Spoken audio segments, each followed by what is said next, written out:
Invitée de la boîte à secrets, Vita a été confrontée à une archive dans laquelle elle n'est pas tendre avec son mari. Une intervention qui lui a valu un sermon de sa mère. La chanteuse Vita était l'invitée de la boîte à secrets, vendredi 12 janvier sur France 3.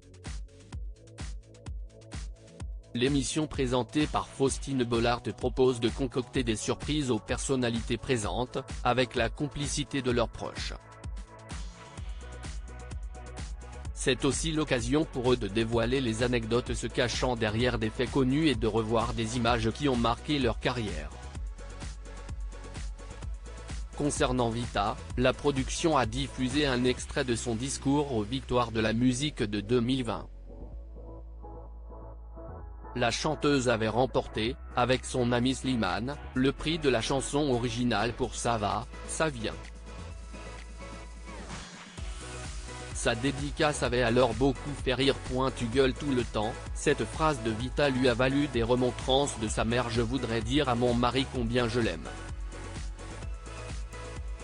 Je voudrais dire à mon mari, merci de tout ce que tu m'apportes, parce qu'on travaille ensemble au quotidien, avait déclaré l'artiste sur scène.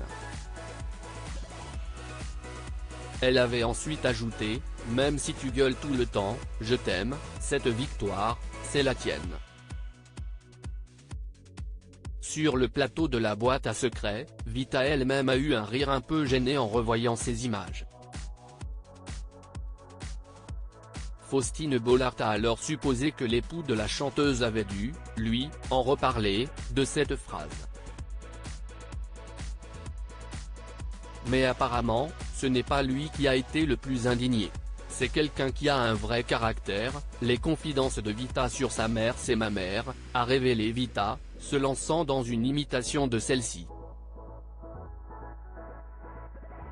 Elle m'a dit, mais comment tu peux dire cette phrase devant un parterre de stars des Victoires de la musique? Mais je ne t'ai pas élevé comme ça. Elle m'a tué, a résumé Vita. C'est une vraie Sicilienne, sanguine.